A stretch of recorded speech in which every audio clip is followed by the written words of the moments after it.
성도 여러분 안녕하십니까? 새벽 말씀 묵상입니다. 우리가 하나님의 속성을 두 단어로 축약한다면 어떤 단어로 말할 수 있을까요? 아마도 사랑과 공의가 아닌가라는 생각이 듭니다.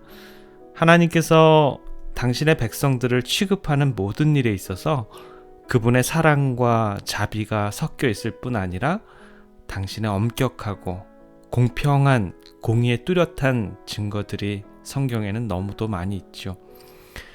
예수님께로 가는 길이라는 책에 보면 이런 아름다운 글귀가 나옵니다. 하나님은 사랑이시라는 사실은 모든 피어나는 꽃들과 돋아나는 잔디에서 보여집니다. 사랑스러운 새들은 그들의 행복한 노래를 노래하며 하나님의 부드러운 돌보심을 우리에게 전해줍니다. 대기를 달콤하게 하는 빛나는 꽃들과 숲속의 크고 푸른 나무들은 그분께서 그분의 자녀들을 행복하게 해주시기 원하신다는 것을 우리에게 상기시켜 줍니다. 온 세상이 바로 하나님의 사랑으로 물들어 있습니다. 또한 사랑의 부분을 하나님의 말씀에서 찾아보면 신명기 32장 11절과 12절에 있는 말씀인데요. 마치 독수리가 그 보금자리를 어지럽게 하여 그 새끼 위에 너풀거리며 그 날개를 펴서 새끼를 받으며 그 날개 위에 그것을 엎는 것 같이 여호와께서 홀로 그들을 인도하셨다라고요. 독수리가 새끼 독수리를 보금자리에서 떠밀어서 하늘에서 떨어뜨려서 날게 하는 것, 그것이 새끼 독수리를 향한 어미 독수리의 사랑의 마음이다라는 것이죠.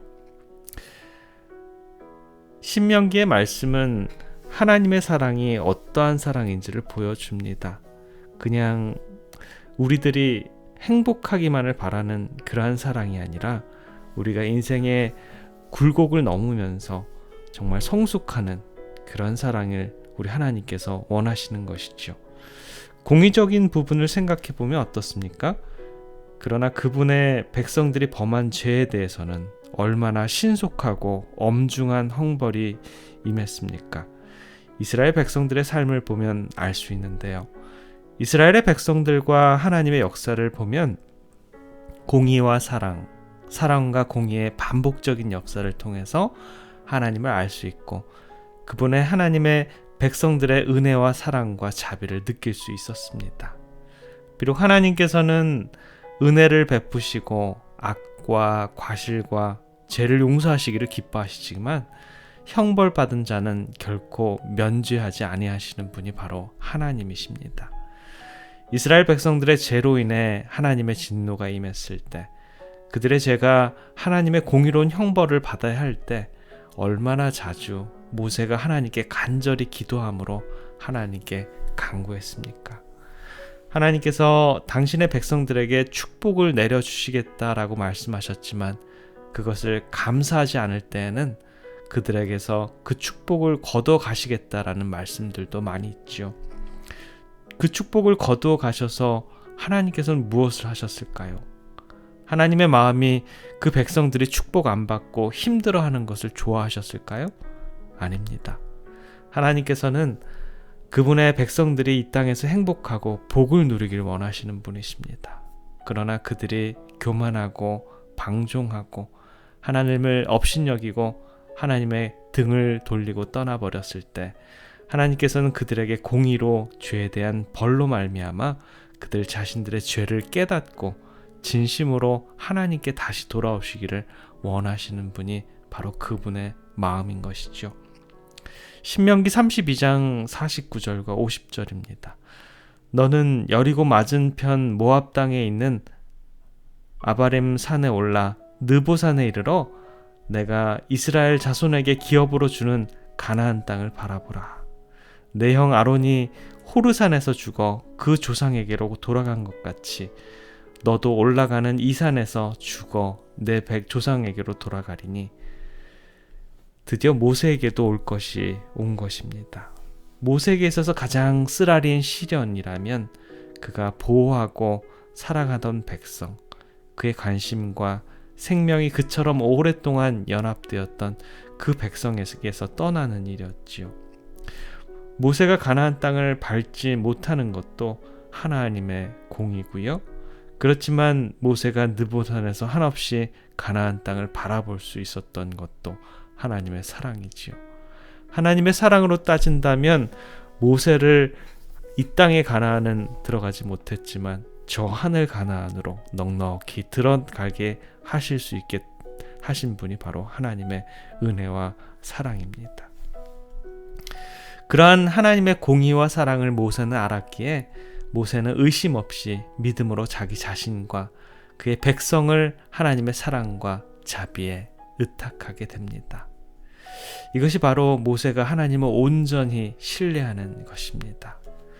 느보산에서 가나안 땅을 바라보면서 과거의 추억들과 경험들, 온갖 고생들과 기쁨들이 주마등처럼 지나갔을 것입니다.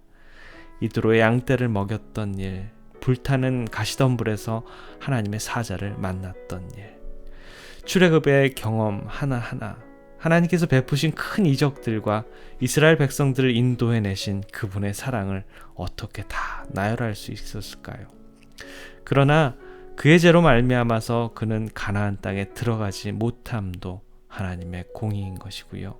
그러나 그런 모세에게 하나님께서는 한없는 은혜와 자비를 베풀어 주시는 그 모습이 바로 하나님의 사랑이지요. 미국의 노스캐롤라이나 주의 한 농장 주인이 어느 날 건마 2필이 끄는 마차를 타고 읍내로 들어왔습니다. 그는 어느 가게 앞에 말을 메어놓고 막 그 안으로 들어가려고 하는데 말이 무언가에 놀라서 날뛰기 시작했습니다. 그러자 용감히 뛰어들어서 말고피를 틀어쥐었습니다. 다만 한 번 놀란 말들은 좀처럼 진정이 되지 않았고요. 한 길을 치달아 내려가는 것이었습니다. 그러나 그 남자는 땅에 끌리고 뒹굴면서도 틀어진 고피를 놓지 않았습니다. 마침내 말들은 앞발을 한번 높이 쳐들고 나서 멈추더니만 그 사람의 피투성이가 된 채로 사경을 헤매고 있었지요. 그를 구해낸 사람들이 그가 마지막 숨을 몰아쉬는 것을 보면서 측은히 하면서 물어봤습니다. 아니 어째서 그까진 말 두 필과 마차 때문에 목숨을 희생시키는 겁니까? 그러나 그는 최후의 기력을 모아서 말하기를 마차로 가서 그 안에 무엇이 있는지를 살펴보시오. 사람들은 마차로 안에 들어가 보니 거기에는 집더미 사이에 잠들어 있는 어린아이가 있었던 것입니다. 그를 무덤에 안장하면서 그 아무도 그 어리석은 희생을 치루었다고 말하는 사람이 없었습니다. 우리는 언제나 어떤 사물에 그만한 대가를 치룰 만한 가치가 있는 것인가를 결정해야 할 필요가 있습니다. 그 어린아이의 목숨값으로 상당한 대가를 치렀지만 그것은 그만한 가치가 있었던 것입니다. 하나님의 공의는 죄의 싹슨 사망입니다. 그러나 그분의 사랑 때문에 본인의 독생자를 우리들에게 십자가에서 인류를 사랑하는 그 사랑을 확증해 주신 것입니다. 오늘 하루의 삶도 하나님의 사랑과 공의를 우리 마음에 간직하시는 하루의 삶이 되시기를 간절히 기원합니다. 기도하겠습니다. 사랑의 아버지 하나님, 오늘도 저희들에게 생명을 주셔서 감사합니다. 우리 주님의 은혜와 사랑 그리고 하나님의 자비로 오늘 하루를 또 생애합니다. 주님, 저희들에게 십자가에서의 우리 하나님의 사랑과 은혜를 허락해 주시고 저희들을 대속해 주시는 그 공의와 사랑을 감사하는 오늘 하루의 생애를 허락해 주시옵소서. 아버지, 오늘 특별히 하나님의 귀한 종 우리 김봉주 어르신을 위해서 기도드립니다.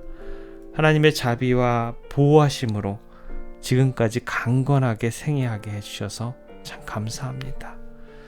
또한 갑자기 증세를 발견하고 신속히 수술할 수 있도록 인도해 주셔서 감사합니다. 회복하는 모든 단계마다 우리 여호와 라파 되신 우리 하나님, 우리 주의 영을 허락해 주셔서 온전히 회복할 수 있도록 주님 인도해 주시옵소서. 아울러서 우리 장정자 집사님, 또 우리 이범택 장로님에게도 우리 하나님의 은혜와 사랑이 함께하는 고귀한 하루가 될 수 있도록 주님 축복해 주시옵소서. 주의 은혜가 오늘 하루 종일 우리 하나님의 백성들의 삶 속에 부어주시길 바라오며 우리 구주 예수 그리스도의 이름으로 간절히 기도드립니다. 아멘.